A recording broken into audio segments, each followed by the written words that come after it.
Hi students, I am Dr. Anandi. Welcome to my channel Make Biology Simple.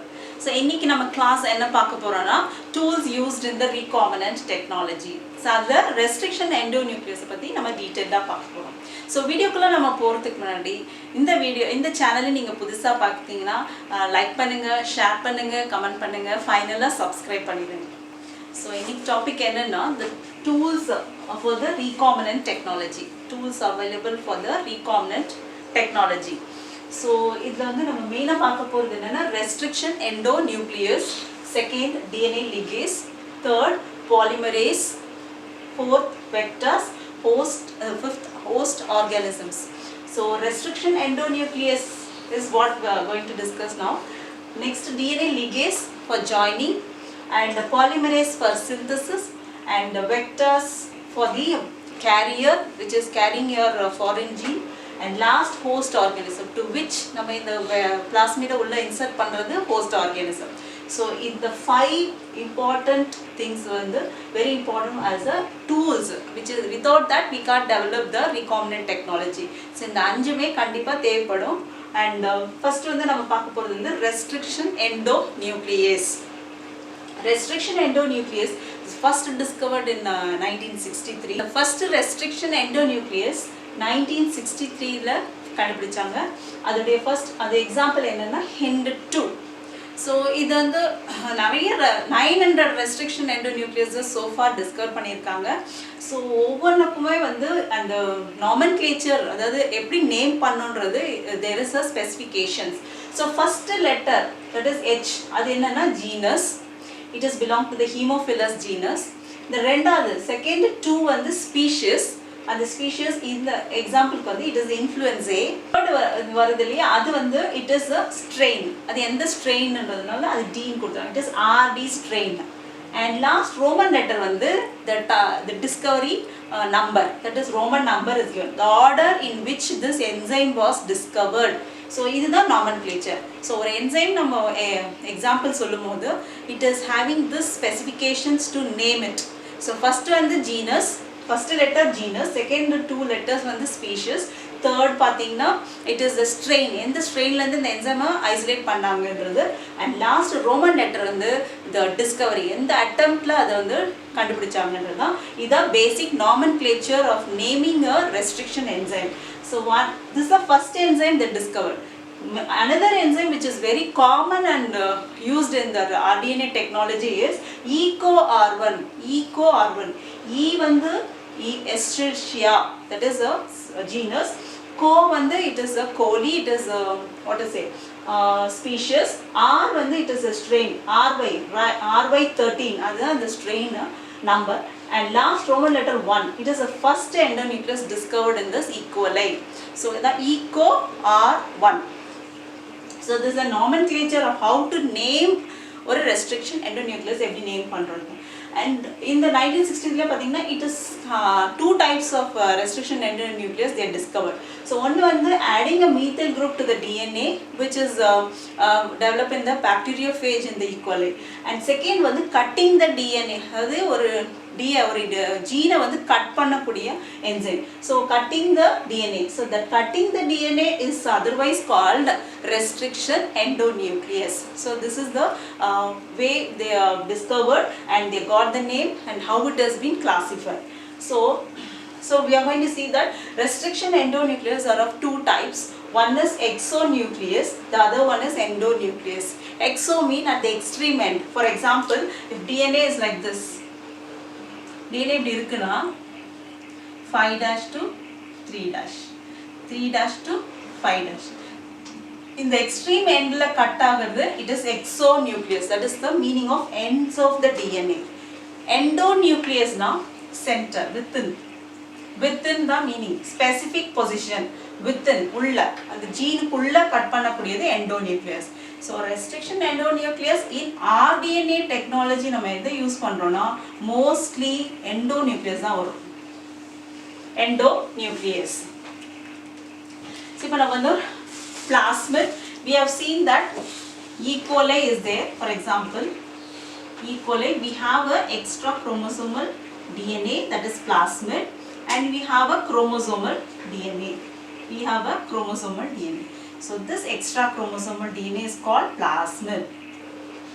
It's called plasmid. Otherwise, which is carrying a foreign DNA is called vector. So now the restriction endonuclease will have a specific sequence that is called restriction sequence. Say for example, if we inga paaka porom GAATTC, that is for GAATTC, and this is 5' to 3'. 3' to 5' opposite enna varum complement of CTTAAG. This is 5'. So idu per vandu enna restriction sequence. இது பேர் restriction sequence. இது cut பண்ற enzyme பேரு restriction endonuclease. So இது வந்து only for EcoR1.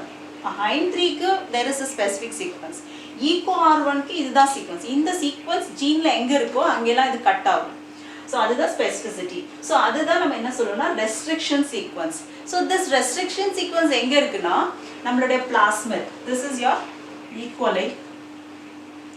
Plasmidலயும் இருக்கும் foreign gene. Foreign gene னா example human ஆ இருக்கலாம், plant ஆ இருக்கலாம், fungi ஆ இருக்கலாம், any organism. இதுல இருந்து நம்ம isolate பண்ணி நம்ம foreign gene introduce பண்ண போறோமோ அது வந்து it is called as foreign gene.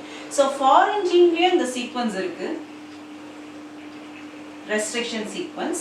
அதே மாதிரி நம்மளுடைய vector, that is plasmidலயும் இந்த sequence இருக்கு. So இந்த ரெண்டு sequence காமனா ஒரு என்சைம்க்கு இருக்கும், that is called EcoR1. So rDNA. So what is rDNA? Recombinant DNA. That is plasmid plus foreign gene. Plasmid, foreign gene. இந்த ரெண்டும் சேர்ந்தது தான் we called as rDNA, recombinant DNA. R stands for recombinant. So இப்போ இங்க பாத்தீங்கன்னா it is E. coli. E. coliல உள்ள சீக்வென்ஸும் and foreign gene உள்ள சீக்வென்ஸும் இப்போ நம்ம EcoR வச்சு 1 வச்சு கட் பண்ண போறோம். So கட் பண்ணும்போது பாத்தீங்கன்னா you can see that இந்த arrow எங்க இருக்குன்னா இந்த இடத்துல இருக்கு, அதே மாதிரி இங்க இருக்கு. So அந்த பொசிஷன்ல கட் ஆயிடும். அப்ப கட் ஆகி உங்களுக்கு வர product EcoR1 is cutting. The product பாத்தீங்கன்னா G இங்க மத்ததெல்லாம் ரிமூவ் ஆயிடும்.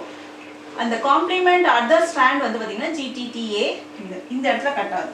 So you can see that இந்த G இங்க இல்ல, and the remaining portion AATTC கிடையாது. So இதுதான். So இந்த இப்படி கட் ஆகுற பேர் அந்த சீக்வென்ஸ் என்ன சொல்லுவாங்கன்னா sticky ends.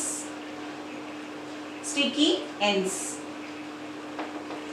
Sticky ends ஏனா they are not similar. சேமா இல்ல, they are uneven ஆ இருக்குது. அது பேர் தான் sticky ends. So EcoR1 எங்க கட் ஆகுதுன்னா இந்த சீக்வென்ஸ்ல the restriction sequenceல or recognition sequence. recognition னு சொல்லலாம். ஏன்னா அததான் வந்து EcoR1 recognize பண்ணும். எந்த ஜீன்ல எங்கெல்லாம் அந்த சீக்வென்ஸ் வருதோ அதை recognize பண்றதுக்காக அது பேர் otherwise called recognition sequence or restriction sequence. Both are same. So it will cut here and cut here. So you can see that this portion is removed and this is removed. So இதுதான் EcoR1 cut பண்ணக்கூடிய sequence. So you can see uneven ஆ இருக்கு. This is called sticky ends. There are two ways the restriction endonuclease can develop, can produce the products. One is sticky ends, other one is blunt end. Blunt end na same ஆ இருக்கும், sticky ends na uneven ஆ இருக்கும். So இப்போ இந்த portion cleave ஆயிருக்கு. So this is common for both the plasmid and foreign gene. Foreign gene na I told you either the gene sequence you can எங்க இருந்து எடுத்துக்கலாம், ஹியூமன்ல இருந்து எடுத்துக்கலாம், பிளான்ட்ல இருந்து எடுத்துக்கலாம், ஃபங்கைல இருந்து எடுத்துக்கலாம், இல்ல வேற ஏதாவது அனிமல் ஸ்பீஷீஸ்ல இருந்து எடுத்துக்கலாம். ஸோ எது வேணா இருக்கட்டும், அதோடைய ஃபாரின் ஜீனை நம்ம சேம் என்சைம் வச்சு கட் பண்ணி and next இது ரெண்டையும் சேர்க்கிறோம். So the next step is you are going to join. இது ரெண்டையும் attach பண்ண போறோம். So join பண்றது யாருன்னா DNA ligase. So DNA ligase, you can see that red. This red portion is from the foreign gene and this black portion is from your plasmid. This is E. coli plasmid. In the sequence வந்து foreign. That is நம்மளோட human gene or foreign gene. So இது ரெண்டையும் combine பண்றது தான் உன்னுடைய ligase load. DNA ligase will do it. So this is how rDNA will develop. rDNA is how is constructed. This whole together is called genetic engineering. So that is coming under the first tool in recombinant technology is restriction endonuclease. அதனால நீங்க புதுசா பாத்தீங்கன்னா like பண்ணுங்க, share பண்ணுங்க, comment பண்ணுங்க, ஃபைனலா subscribe பண்ணிடுங்க.